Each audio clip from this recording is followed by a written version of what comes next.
पृथ्वीवर अशा अनेक चमत्कारी गोष्टी आहेत ज्या मानवाच्या विचार करण्याच्या क्षमतेपलीकडील आहेत। यातील काही गोष्टींचा त्याने अभ्यास केलाय तर काही बाबतीत तो अद्यापही अनभिज्ञ आहे। या अभ्यासात मानवानं पृथ्वीवरील डोळ्यांनी दिसणाऱ्या आणि आपल्या आजूबाजूच्या सजीव जगाबद्दल बरंच जाणून घेण्याचा प्रयत्न केलाय, पण त्या पलीकडेही आश्चर्याने भरलेले एक विशाल जग या पृथ्वीवर आहे हेच त्याच्या लक्षात येत नाहीये। अशीच एक आश्चर्य करणारी गोष्ट आपल्या पृथ्वी तलावर आहे, ती म्हणजे पृथ्वीवर अशी एक मानवी जमात आहे जी पाण्यात राहते। ही जमात बाजाऊ जमात या नावानं ओळखली जाते। आजच्या अजब गजब सेगमेंट मधून जाणून घेऊयात याविषयी। पाण्यात राहणारी ही बाजाऊ जमात इंडोनेशिया, मलेशिया आणि फिलिपिन्सच्या सागरी प्रदेशात राहते। त्यांना सी जिप्सीज आणि सी नॉमॅड्स म्हणजे समुद्री भटके म्हणून ओळखलं जातं। या जमातींसाठी समुद्र हेच उपजीविकेचं आणि राहण्याचं साधन आहे।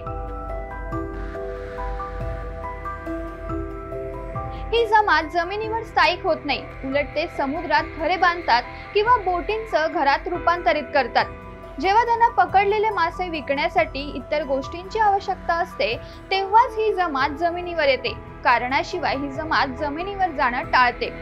असं सांगितलं जातं की बाजाऊ जमातीची उत्पत्ती ही दक्षिण फिलिपिन्सच्या सुलू बेटावरून झाली आहे। त्यांच्या भटक्या सागरी जीवनशैलीमुळेच ही जमात हळूहळू मलेशिया, ब्रुनेई आणि इंडोनेशियाच्या पाण्यात स्थलांतरित झाली।